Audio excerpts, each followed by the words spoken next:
Oh, too strong. Hey everybody, welcome to a new segment of You Tell 'em Pelham that I'm gonna call Story Time. So I'm gonna tell you guys crazy stories that have happened to me throughout my life. Today I'm gonna tell you guys a story of how I met a hitman. This was about 3 years ago, but it all started out, I was on tour with a bunch of metalcore bands. I was their merch guy slash magician. So I was doing a bunch of magic tricks, selling merch. It was about a week into our month-long tour. We ended up having a couple extra days in Hollywood. When we first arrived in Hollywood, we were staying with a girl named Rachel. Rachel lived just off of Hollywood Boulevard, about a block away from the strip. Our touring vehicle was a giant van hauling a 10-foot tall trailer. And being in downtown LA, there weren't too many places we could park this thing. So Rachel and I drove around for about an hour, maybe 45 minutes, looking for a parking lot that would let us park our van and trailer.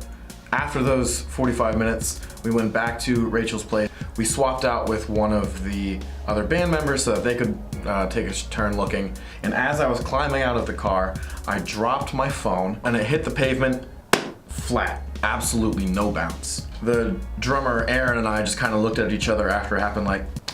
After that, I picked up my phone and it was completely shattered.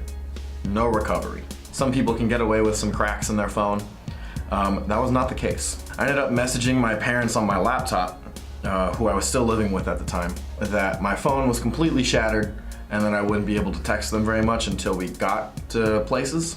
And my mother, in a very uncharacteristically calm manner, sends me the address and phone number for a store on Hollywood Boulevard that would fix my phone for cheap.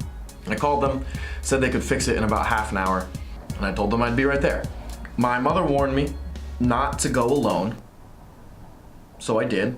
I'm walking down Hollywood Boulevard by myself. There reaches a point on the boulevard where suddenly there's no more lights, there's no more stars, and it's just a lot less welcoming.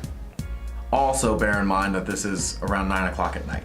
So I get to the address, and the store has no name on the front of it, just the street address. And I walk in, and there's electronics all over the walls. There's computers, cameras, cell phones, everything. No price tags. It just says bargain, sale, haggle, that kind of stuff. So very uncomfortably, I walk up to the front counter, and the man at the counter says, "Are you the guy that called?" And I say, "Yes." I hand him my phone, says he'd be done in about 30 minutes.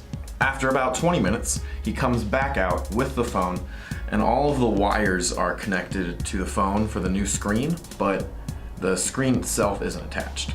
And I'm just kind of standing at the counter, and he's showing me how the phone works, like what all the parts do.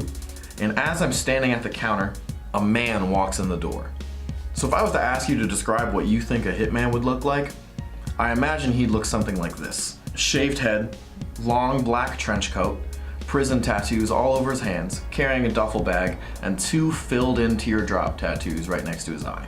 The man walks up to the counter, places the duffel bag down, takes out a bunch of cell phones and a DSLR camera.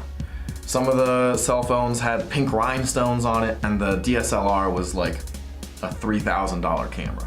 He says in a very stone, monotone voice, "I just want to sell all of these things." My dumbass is still sitting at the counter, just staring at this man. Then the man goes into this very, very long, drawn-out explanation as to why he has each of these items, why there's only 3 images on the camera, and how he's never used any of them. And in the middle of the story that he's telling to the person behind the counter, he's holding one of the phones and he's talking, and then he just stops. And then he just glares at me. It took everything in my power not to have all of the shit leave my body at once. And as he's just glaring at me, I just start to back away slowly, and I go and sit on the couch about 5 feet away. And only once I had sitting down does he continue his story. So I'm sitting on this couch, and I've completely convinced myself that this is where I die. And in a state of panic, my brain says, he won't kill you if you make him your best friend. So I reach into my pocket, I pull out a deck of cards, walk back up to the counter, and I say, "Do you guys want to see a magic trick?" The hitman says nothing. He just stares at me. The man behind the counter, with a look of fear in his eyes, hesitates, and then he says, "Yeah, I'll see a magic trick." So I get out my deck of cards, start doing a couple things. I do a trick for the man behind the counter. The man goes, "Oh wow, that was," and then the hitman cuts him off and says, "Do another one." So I do another trick for the guy. He picks a card, I do my thing, and the hitman says, "My turn." So I do a card trick for him. No reaction. He says, "Another." I must have ended up doing at least 6 magic tricks in that time. On the very last trick, he hesitates and then goes, this deep, deep laugh. Absolutely throws his head back, and in the middle of his laughing, he stops, takes one of his giant, meaty, prison tattooed hands, puts it right on my shoulder, and goes, "Listen, if you're ever in LA and anyone gives you trouble, you call me." Slides me a card with nothing but a phone number on it, takes the money for his stuff, and leaves.